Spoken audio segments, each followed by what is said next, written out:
Welcome to Insurance 101. This is a webinar that is being co-presented by the School for Social Entrepreneurs and RSA Insurance. If this is your first time joining us, welcome to the School for Social Entrepreneurs. This may be your first time, but we hope it's certainly not your last time. My name is Marjorie Brands, and I am the co-managing director of the School for Social Entrepreneurs. And joining us today is also Chris Reverso from RSA Insurance. RSA Insurance is actually a longtime sponsor of the School for Social Entrepreneurs and has been helping us with all kinds of things, including volunteering, mentoring, working with our students on their business plans, and helping us with all kinds of business growth with our small and medium-sized businesses. So I assume if you're on this call, you have a small and medium-sized business, or you are interested in starting one. And insurance is one of the most critical tools, financial tools for managing a business and a startup. So we're really pleased that we have RSA here with us today to be able to expose us to the most basic and fundamental information about insurance. If you'd like to join other webinars like this in the future, you simply need to go to the website www.the-sse.ca,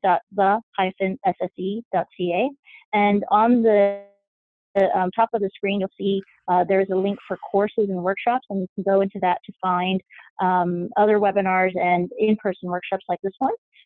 You can also sign up for our newsletter, which is the link is at the top right hand of the screen, and it's you'll be able to subscribe to whatever feeds you need for the School for Social Entrepreneurs.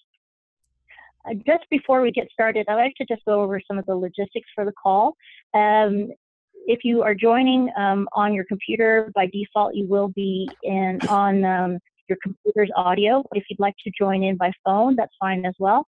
And if you change your mind while you're on the computer, simply click on the audio button at the bottom left of your screen and the call-in information will be displayed. You can also send chats to either Chris or myself or everyone, and simply hit the chat function and type in your message. You can also raise your hand under the Participants tab. If you're on the phone, you are in mute by default. So if you want to mute and unmute yourself, you just press *6 and then *9 to raise your hand. We'll go over this again during the Q&A session, but I just want to make sure that you all understand how the call works. So as I mentioned before, RSA is one of the leading sponsors for the School for Social Entrepreneurs. And today we have joining us is Chris Reverso. He is an underwriting consultant for small and medium enterprises at RSA Insurance. RSA is the oldest insurance company in the world, actually. It's over 300 years old, which is something that most people don't know. And it started in Canada in 1833 when Royal Insurance first came to Canada.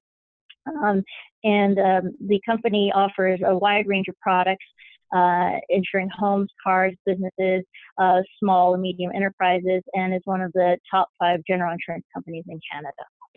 All right, so Chris, I think we'll turn it over to you now, and I will stop sharing my screen, and if you want to take over, then you can just share your screen.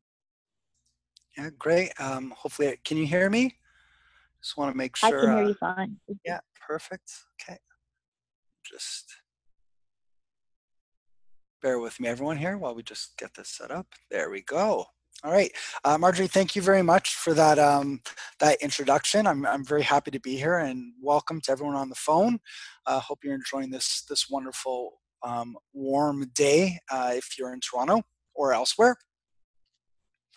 So as Marjorie mentioned, today we are going to be going over a little bit of insurance knowledge, Insurance 101. And a wonderful introduction, and just a little more background on myself. My name is Chris Reverso. I am an underwriting consultant with RSA for our small medium enterprises underwriting division, and that's been predominantly where my career has been. I started as a trainee about 10 years ago now, and worked my way up in terms of seniority and knowledge, and now I'm working as a consultant out of our head office. Marjorie gave you some awesome information regarding RSA. I do want to point out that we do offer a suite of coverages, and we are one of the top 5 insurers in Canada on the personal and commercial insurance, specifically commercial insurance for this presentation, is where we shine. So today's agenda, we're going to go over the importance of an SME and what an SME is, introduce you to insurance and just a little of its concepts, go over a few emerging risks that you've seen in the media and things you might not be thinking on a day-to-day basis, go over do SMEs need insurance and what types of insurance you might look for, risk management, what that looks like and how that can help you on a day-to-day basis, and finally, where to go for insurance.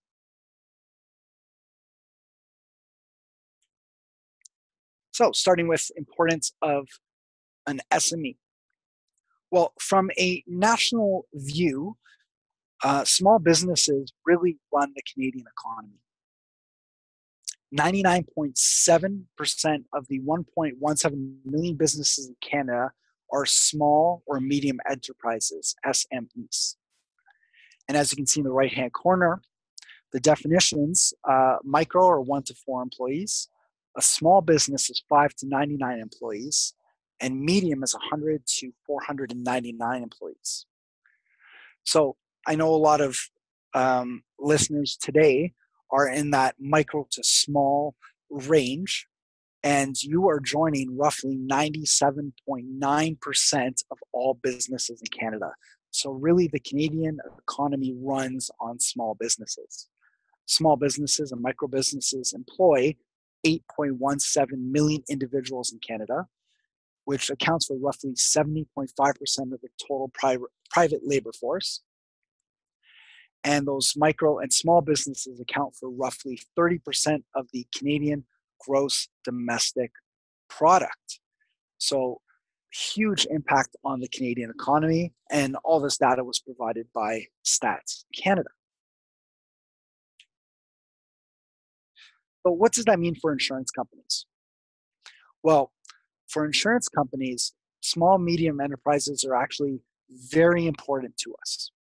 What we want to do is we really want to support small, medium enterprises, allow them to grow, and insurance, as we'll discuss, provides that support and protection for them. And because there's so many of them, because they're so prevalent in the economy, from a business perspective, insurance companies really do compete for small, medium enterprises business simply because they are great risks. They're prone to always grow when we want to grow with them, and they're loyal.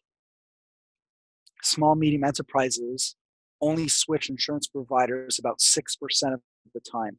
So insurance companies really find ways to cater to your fast-paced environment through apps or various other technologies, for example. We want to build your relationships, we being the industry, through talking with our customers, supporting them, giving them additional knowledge and guidance where they need it. And we provide products that benefit customers through insurance packages that cover a wide range of covers and benefits. And we also provide perks as well. Some companies offer points to various loyalties, for example, or various other services such as risk control services that will provide additional value to the customer beyond just an insurance policy. So what does it mean for our small business clients? Is it's really a buyer's market. There's a lot of options, a lot of available services out there that you guys can take advantage of and really be able to pick what is best for you, for your needs, for your operations.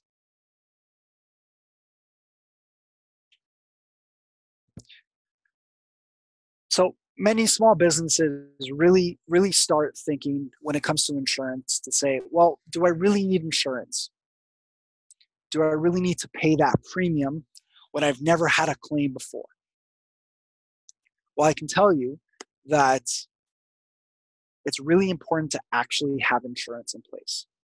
And we're going to go through an example, but at the high level, insurance really offers protection from losses, offers financial security, and I'll go through that basic example.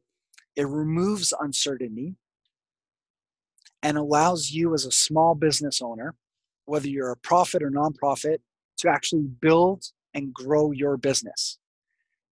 And it takes away from that focus on the uncertainty and the focus on the rebuilding if there ever was a loss, if you ever had that setback.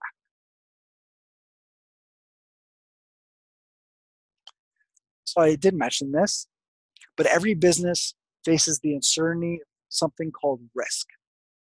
And what risk is a probability or threat of damage, injury, liability, loss, or any other negative occurrence that is caused by external or internal vulnerabilities that may be avoided through preemptive action. Now, that's a broad definition. So some risks can include, as you can see in the photos, maybe fire. You have a retail store that unfortunately burns down, or it's flooded. Or on the liability side of things, a customer of yours is walking into your establishment and slips and falls. So you may be deemed negligent and therefore may have to pay out in court, for example. And insurance is there to help mitigate this. And this is done through the exchange of a premium, which is actually an illegal contract. So if you're unaware, you pay the insurance company a premium, a small amounts, and what we do as an insurance industry as a whole is alleviate some of that uncertainty. Okay, so that small amount alleviates a potential payout down the road, future payout for rebuilding from a flood, fire, or a legal payout from a slip and fall, for example. And that concept is actually called indemnification. So in the event of a loss, we indemnify the insured. And what indemnity means is putting in place the insured in the same financial position after a loss. And that position is what it was enjoyed immediately before the loss. So, for example, if you're humming along with your business and unfortunately a fire happens and you're not working anymore because you've lost that business or you've lost customers, for example, we are there as the insurance industry to help protect you and build you back up to that moment before that fire actually happened. And you might be thinking to yourself, well, if I'm paying a small premium, a small amount, how is the insurance company going to pay for my loss? Well, we do that by using a pool of premiums. So we talked about those millions of small businesses or even large businesses in Canada, and not all of them actually have losses every day or every year or every decade, for example. So they pay their premiums in, and we pool all those premiums. So all those companies pay those premiums into that pot. And those companies that have a loss over the course of a year or that decade, for example, we can use those premiums to pay for that loss. And the idea is at the end of the day is there's enough in that pool. And to this day, there has been enough in that pool to essentially cover the losses of a few during the year, during the decade, etc. So it's essentially a bucket of premium that the insurance industry uses to pay for those losses. So quick example for everybody. I am a small consulting operation. I've been in business for 25 years. Every year, I pay an annual property premium for property coverage of $500. I have a small little office, for example, in a small little office downtown, and I have about 50,000 worth of computers and other office supplies, desks, phones, filing cabinets, etc. And one day, due to some faulty wiring, for example, a fire rips through my office and destroys all of my supplies, all of my computers. As you can see, be a charred laptop to the right. So with insurance in place, we step in and we help indemnify this consultant. So we help by replacing the lost equipment and getting insured back up and running. So what's the benefit in this scenario? Well, the $500 is a small financial impact versus what it would have cost to replace everything without insurance. So if the total loss was 50,000 and there's no insurance in place, our consultant would have to pay 50,000 to get their business back up and running. If you look at the math, 25 years at $500 in premium, you're only looking at about 12,500. So the initial investment from the loss versus paying loss without insurance is pretty significant in terms of the overall savings. And not only that, insurance actually helps you rebuild. So our consultant, instead of having to call contractors and deal with them in terms of getting everything repaired, or going to Best Buy and buying the laptops and other replacement supplies, the insurance company will actually help facilitate all that. So the adjuster, the insurance company representative will call everybody for you, will arrange for contractors, will ensure the work is done, help you rebuild. That way, as a small business owner, you can grow your business. This consultant can still go out, meet with clients, drum up new business, help those in need without having to focus on the nitty-gritty of getting them back up to the point they enjoyed before that loss.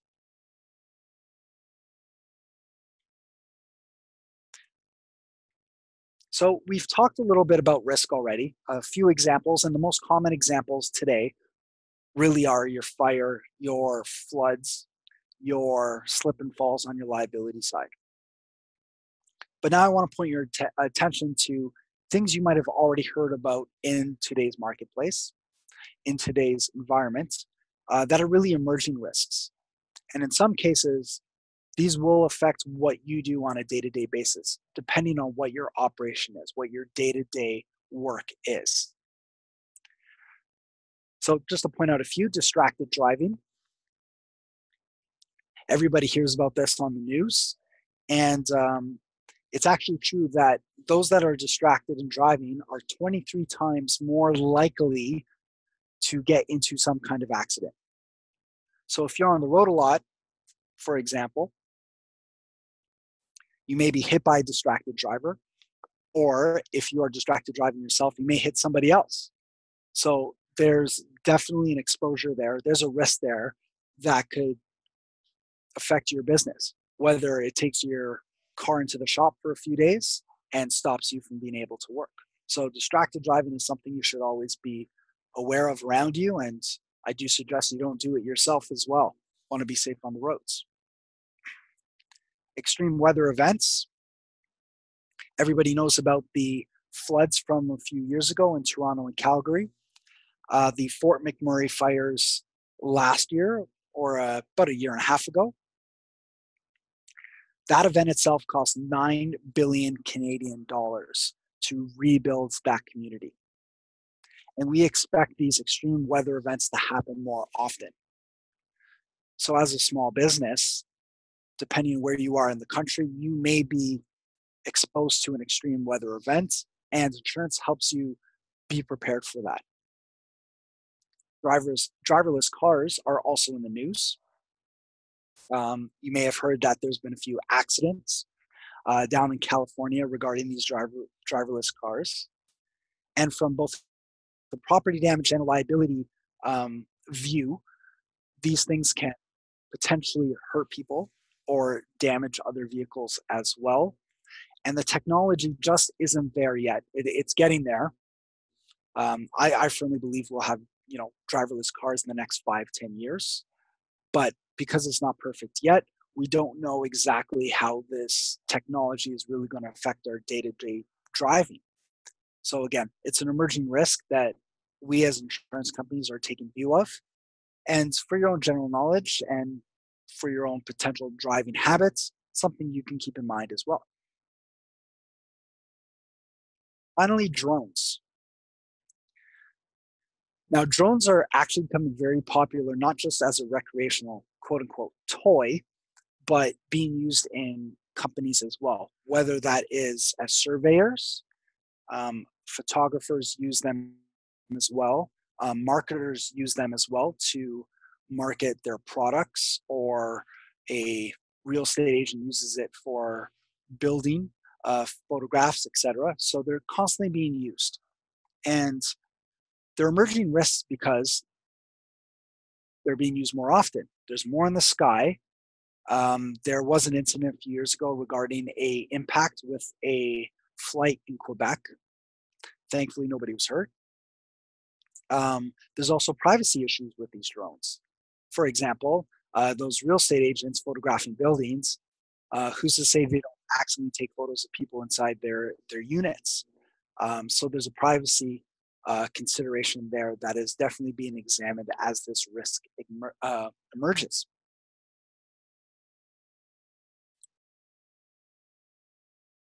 And finally, the biggest emerging risk of all. This is something I strongly believe in. That is something that, as a small business, as any business or any personal person, really needs to be careful of, and that's cybercrime.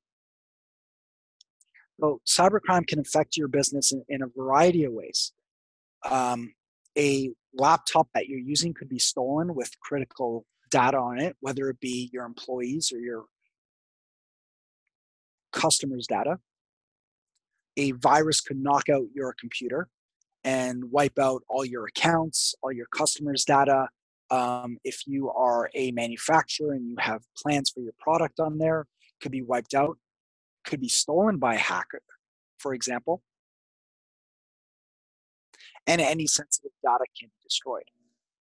So I implore everyone to understand that your cyber risk, this emerging risk, does affect you as a small business. It doesn't matter if you are large and in the news, such as Target, Home Depot, and Sony, or you're a small mom and pop shop with 1 or 2 employees. If you have any kind of technology, you can be a target for cybercrime. The good news is a lot of insurance companies are now developing cyber coverages. There are quite a few in the marketplace. Okay, they definitely help protect you in the event something actually happens to your data. Couple things to keep in mind. The level of coverages provided differ between each company. Additionally, there's no standard product or standard approach to the coverage. So when you're looking for coverage for this emerging risk, and I implore you to keep that in mind as you operate on a day-to-day basis, is you need to work with your broker, and we'll talk about them a little later, to find the best coverage for you depending on your operation. A contractor, for example, has a different cyber exposure than a retailer or a consultant or a daycare, for example. So I'll be using these examples moving forward, but something definitely keep in mind, cybercrime especially, everybody's exposed to some degree. Finding the right coverage is very important.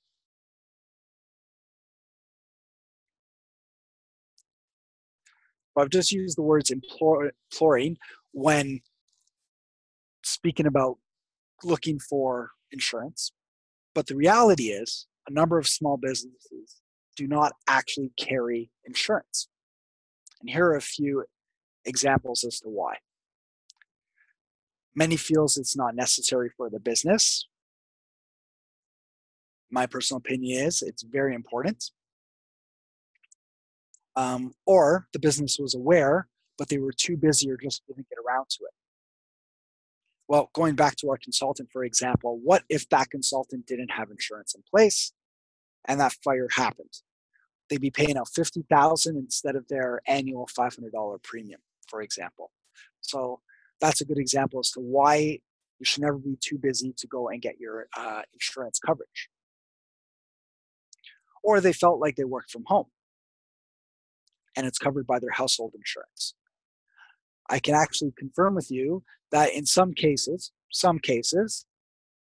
your household insurance actually will protect you depending on what your operation is, usually a small consultant, for example, or someone like that. However, in most cases, even if you're working out of your house, you do need business insurance as well. Speak to your broker about that, and we'll get to that in a second. And finally, they felt there was no value in purchasing insurance. Well, hopefully through my example so far, you do see that there is value there. We do want to help you as an insurance industry. We do want to help you grow. And buying insurance is one way to do that. It helps protect you from that uncertainty.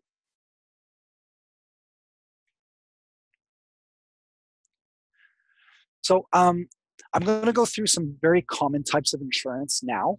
Some of these will apply to the business that you have. In other cases, some might not. Again, each business is different.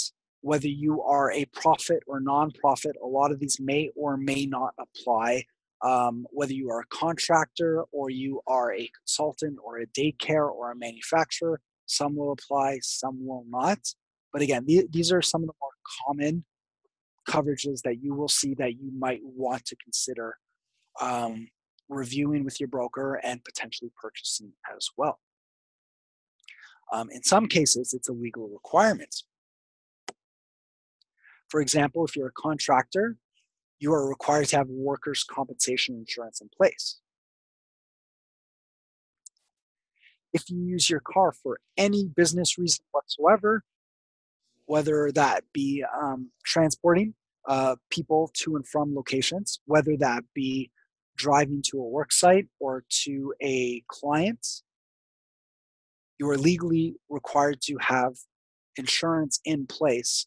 And in some cases, depending on what you're doing, legally obliged to have commercial auto insurance in place. So your personal insurance may not cover it. Again, speak to your broker. We'll get to them in a second. But they're more than happy to help you in terms of defining your needs when it comes to be legally required to have insurance. Then there's your optional insurance options. So commercial property covers the cost of repairing or rebuilding your business premises or replacing your stock or equipment. So whether that be if you own a building, for example, or if you have your office supplies like our consultants, or if you're a contractor with your tools, again, whether you're for profit or not for profit, you still have that same property exposure.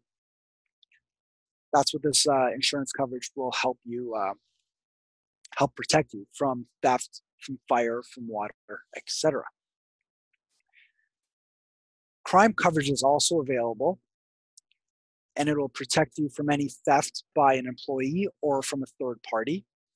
So if your laptop gets stolen, your tools, anything like that, crime coverage is there to help protect you and replace those lost items.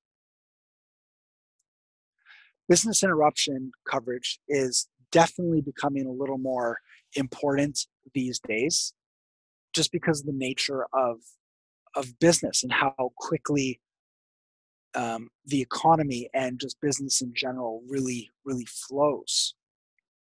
What you really want to do is get your business up and running as soon as possible, but at the same time is you want to be able to ensure that you don't lose your revenue while that happens. So again, using our consultant as an example,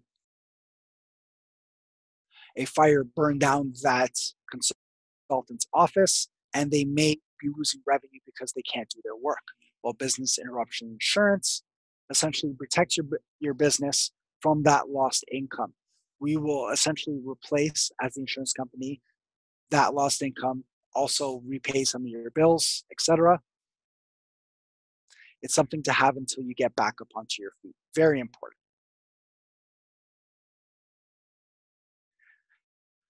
So outside of protecting from property, whether that be your fire, your floods, as an examples, there's also insurance for liability. Now, liability insurance protects you from potential negligent actions. For example, premise liability. If you own a retail shop and you forget to salt or remove snow during the winter and someone slips and falls, you could be held liable.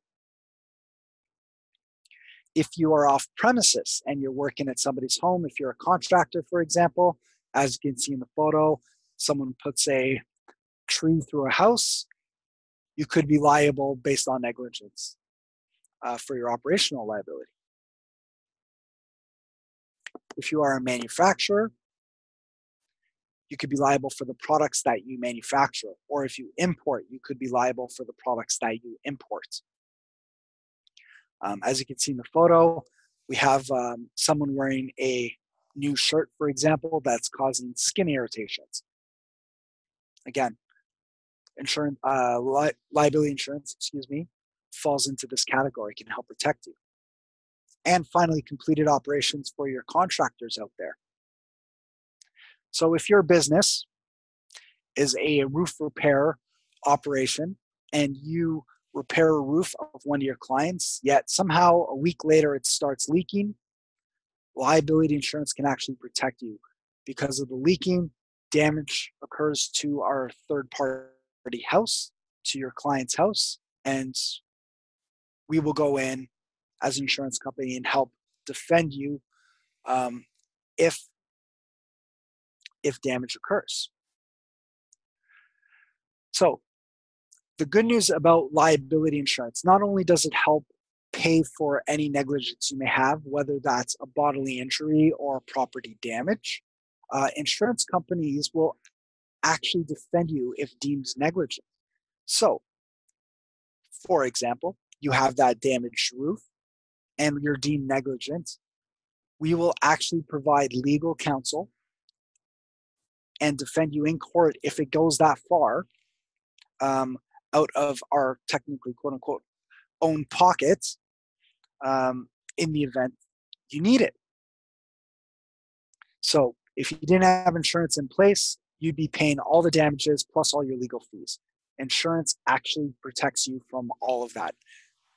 So something to keep in mind when purchasing insurance.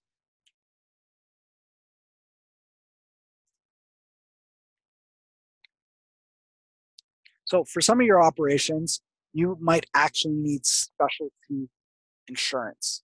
So property and liability, as I've just talked about, are normally your starting points for commercial insurance. That's where you really have basic packages that really get you started as a new business. However, some businesses need those specialized insurances. One of them is directors and officers liability. So for those of you who are nonprofits, definitely have to listen up here. A lot of that property and liability insurance I talked about, whether you're nonprofit or profit, everybody can use that kind of insurance. Directors and officers liability, there are specific coverages if you are a profit and if you are a nonprofit operation. This is based on the way the operations are set up, as well as government regulations. So for your nonprofits out there, if you apply based on if you have directors and officers and how you're set up and where you operate and what your jurisdiction is, you may require specific nonprofit directors and officers liability insurance. And what this insurance does, it protects you from your directors and officers, protects your directors and officers from decisions that they make that they can be held liable for. Okay, so anybody handling funds, for example, if there was misappropriation of those funds, if they use them in a way that they're deemed liable, potentially protection under this liability coverage. And just to reiterate again, nonprofit and profit coverages are different. Please speak to your broker about what you need and what best suits you. There's also professional liability insurance. So any consultants on the phone, when you provide guidance to your clients, for example, that information is used and they may do some sort of action based on that guidance. And if you're deemed liable for whatever reasons, if you admit something or you provide an error, well, there's professional liability coverage to help protect you in case that occurs.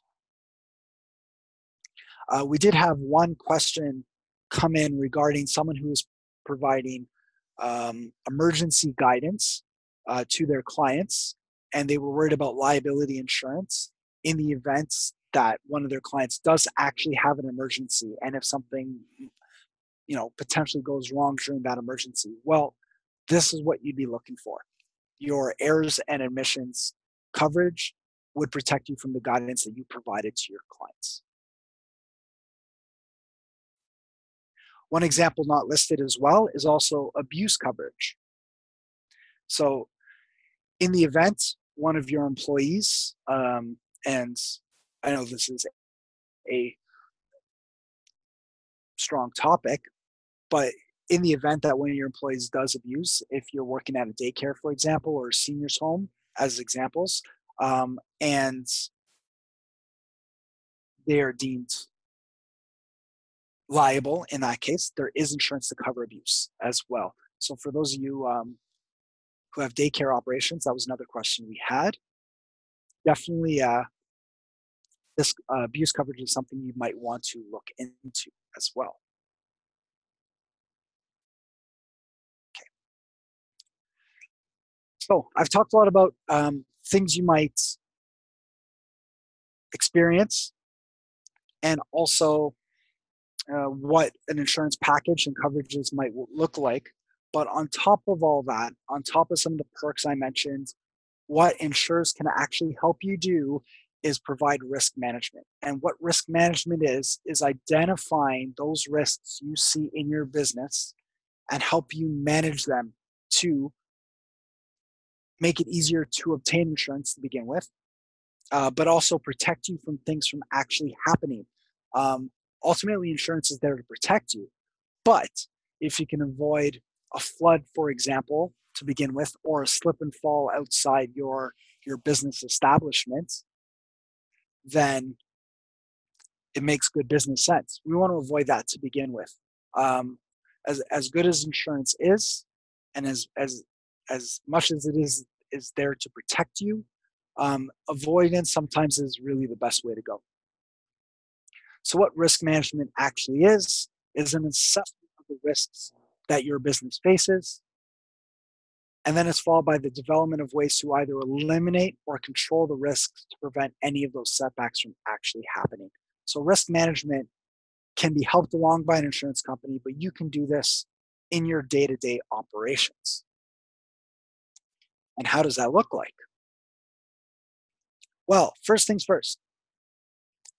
Today, you can go into your office or into your home or your truck or wherever and identify what you may think might cause you either a physical loss like a fire or a liability loss. For example, that slip and fall. And you can evaluate and you can actually think to yourself saying, how likely is this actually going to happen? And then the third step in that is to say, well, what can I put in place to actually control that risk? And finally, you have to implement that control and then monitor it. Just because it makes sense today doesn't mean it will make sense 5 years down the road, for example. And what you're really looking out for are those hazards. Any object or activity that you do that can cause an adverse effect, which can lead to that risk. So using a quick example, our consultant has laptops and their laptops are taken to their clients' homes They go to the local Starbucks and work, for example, and one of these consultants actually leaves their laptop on the table at Starbucks and goes to the washroom without any kind of protection whatsoever. Well, that activity alone creates the hazard of theft, leads to the risk of theft. So what can they do? Well, they can identify that getting up from that table is adverse to or can lead to potential theft of their laptop. And during the evaluation stage, that's, I hate to say it, probably likely. So they can implement risk control. Risk control would actually be closing the laptop, maybe not going to the washroom to begin with, or taking it with them. That way, at least it's not stolen. And then, well, in this case, it's a very simple example, but monitor and implement and then monitor that just to make sure it works down the road. I consider that simple business risk. Don't leave your laptop unattended. So again, something you can do every single day in your operation. And just to reinforce, every operation is different. Every business is different. Therefore, the risk that you may see will be different. The insurance needs you have will be different. But again, there's no harm in evaluating what you have based on what you do on your day-to-day. So I've mentioned brokers quite a few times during the presentation. And what brokers are representative, legal representatives for you, the business, you, the client. They do not represent the insurance company whatsoever. So when I continually say call your broker, I mean call your representative. They will do anything for you. They will advise you what coverages are best. They will advise you what insurance is best for you, what company may be best for you as well. Some insurance companies are definitely better at certain coverages or offer certain coverages over others. In the event of a loss, a broker will be there beside you to help you during that process. Insurers are great at helping you and arranging everything, but the brokers are there to represent you, to ensure that you are treated fairly, to ensure that everything's done on time, and to act as your go-between with the insurance company if any discussions or paperwork needs to be signed, etc. They are there to support you. There's plenty of brokers in your area. Speaking specifically in Toronto, there's hundreds. Picking the best broker sometimes is a matter of just doing a Google search specific to your operations. For example, best nonprofit brokers. There's definitely a few out there. Or best brokers for contracting risks. There's a few out there as well. Or if you just do a quick Google search, plenty will come up. Call them, get a feel for them, make sure they're right for you based on personality, your business, etc. So definitely use your brokers, leverage their expertise. They're there to support you. From an insurance perspective, we use underwriters to assess risks, and we decide whether to accept applications for business and on what terms and what pricing that we can provide it for. And this circles back to that whole competing for your business at the beginning of the presentation. Underwriters will not only look after what the companies need in terms of what our risk appetite is, but what they want to do is they want to work with the brokers to ensure that you have the right cover at the right price. Not only to win the business, but again, to ensure we support you and you have the right insurance in place. So I've made some comments before, but just to summarize, a lot of small business policies are actually sold. Yes, hi. Sorry, it's Margaret. I just wanted to make sure just to do a time check so that we have enough time for questions. So we're about just about 10 minutes till the end. No problem. Yep, this is the last slide, okay, everybody, and then we'll get right into questions. Okay. Perfect. Thank you. Again, just to summarize, a lot of small businesses will actually receive small businesses package. A lot of insurance companies package everything together to make sure you have great cover right away. Again, you can mix and match some of those coverages. You can include others depending on what your operation requires. Okay. I firmly believe that these packages are great starter packages, but essentially they're starter packages. Therefore, a lot of what you may need to be added on or included or supplemented in one way or another. Again, speak to your brokers, they will help you out.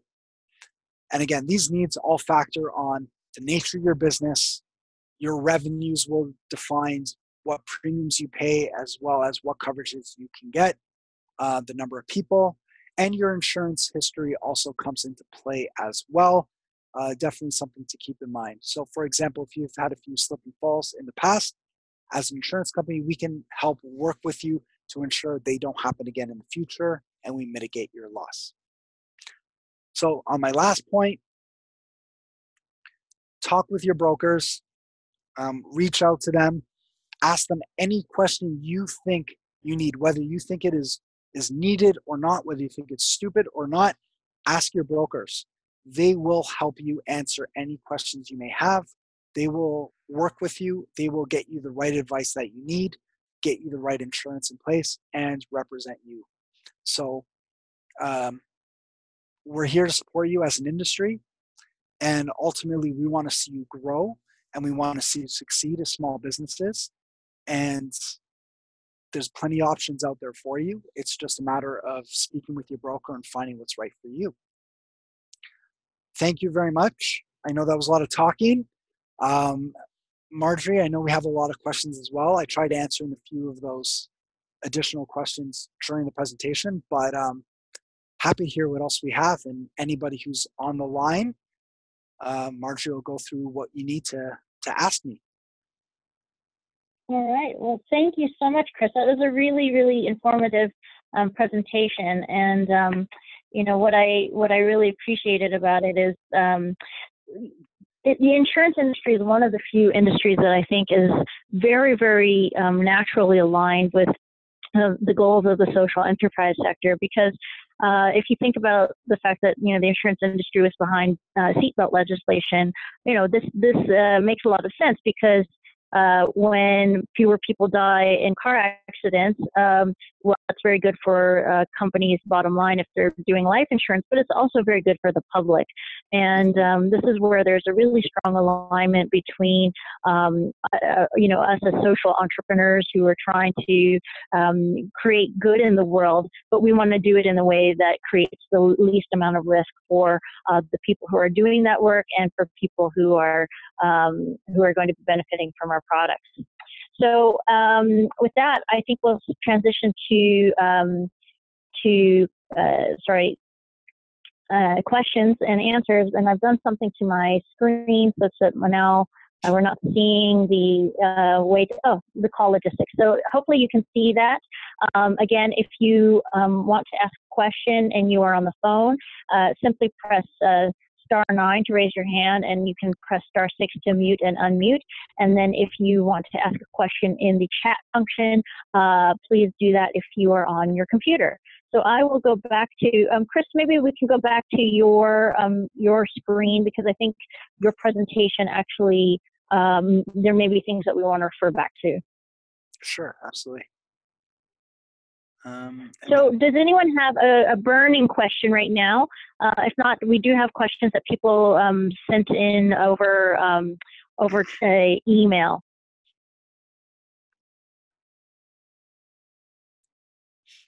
Okay, well, why don't we get started with a question that was sent in over email. And the woman asked, I run a small travel social enterprise and do not currently have insurance.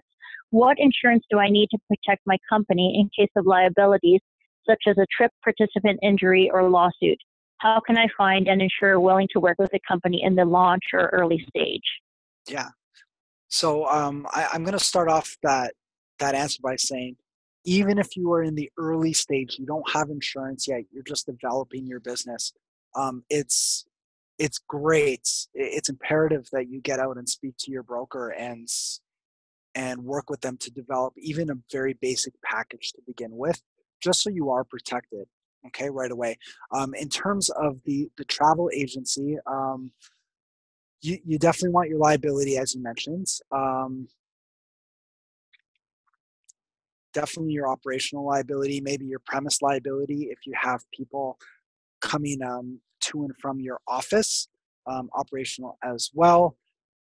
Products don't have any physical products or completed operations, so that won't really apply. But again, a lot of liability coverage you get from insurance companies covers all of these. Okay, so it's not like you can really pick and choose, but everything will be covered right away for you.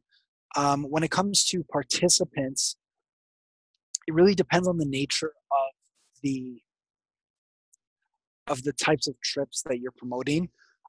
There are specific travel operations insurance companies out there that really work with you based on the nature of your tours, whether you are booking flights and hotels, or if you are doing tours such as things like bungee jumping tours and whitewater rafting. There's additional liabilities in that because obviously people are more likely to get injured versus a walking tour around Rome. So again, this goes back to speak with your broker, and they can definitely point in the right direction of which insurance companies can really go over what you are trying to achieve as a travel company and get you the right insurance in place. But again, liability insurance really covers a lot of it. It's just a matter of finding the right insurer for you that contemplates the type of tours and the type of activities you are promoting for your business. All right, thank you. Another question was, I'm looking to import heating technology from an established European manufacturer for resale and was wondering what kind of insurance will be needed. All right, so great example, great operation as well.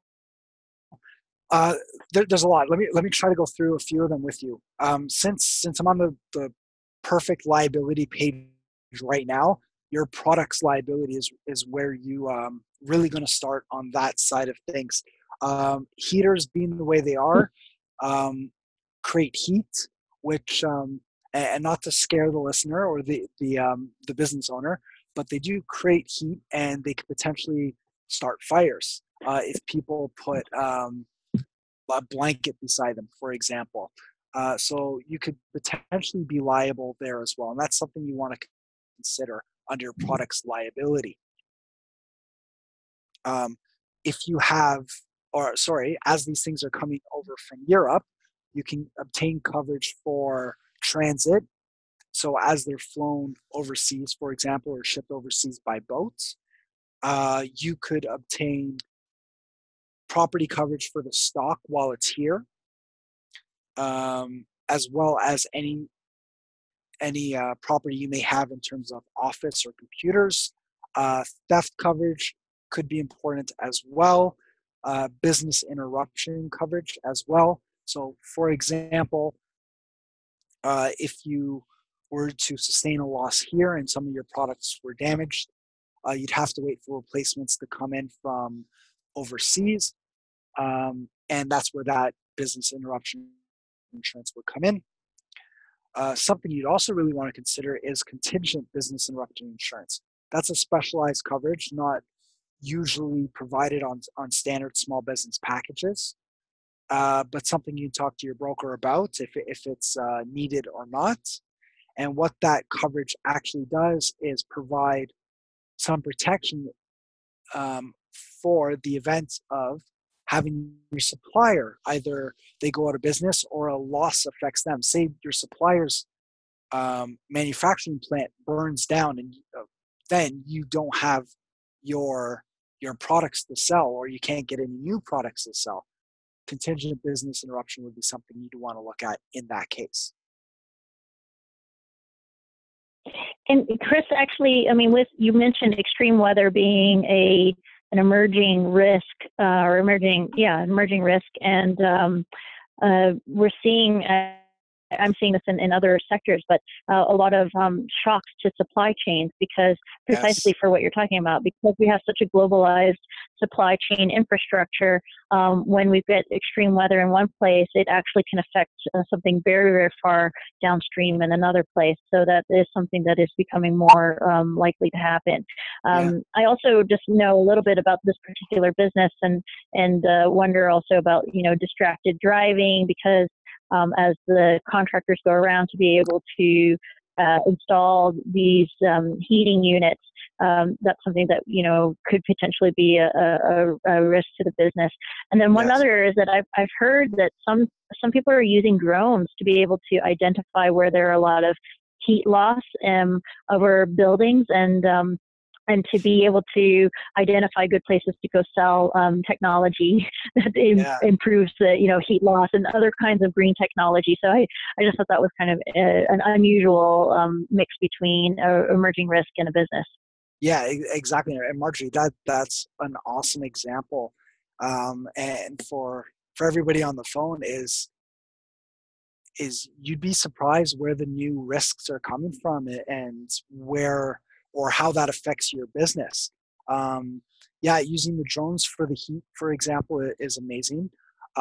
Distracted driving, if you're using company cars, for example, this business owner would require operate commercial automobile insurance as well. Um, Definitely something to consider in terms of just the step by step of every single business. And Marjorie, this is a great one because there's so much in terms of from the time they get the product overseas, the time they install it as well. There's a lot of different aspects of the business where insurance comes into play and risk comes into play as well, from the importing to the product to the driving to the installation. So there's completed operations as well.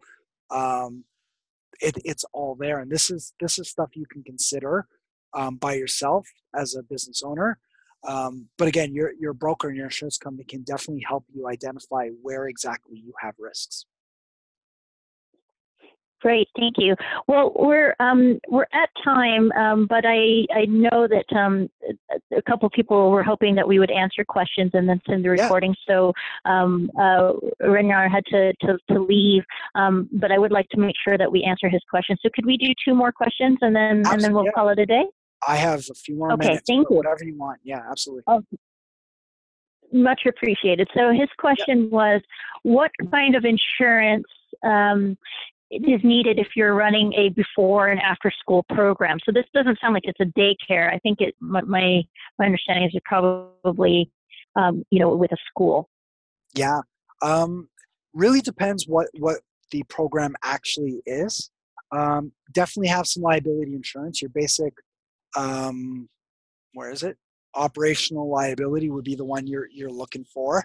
Um, if you have any equipment, for example, say, let's use the example, say this is an after school sports program, basketball program, just as an example. Um, Definitely from the product side of things, theft of the actual equipment itself. Um, there's the liability side, as I mentioned.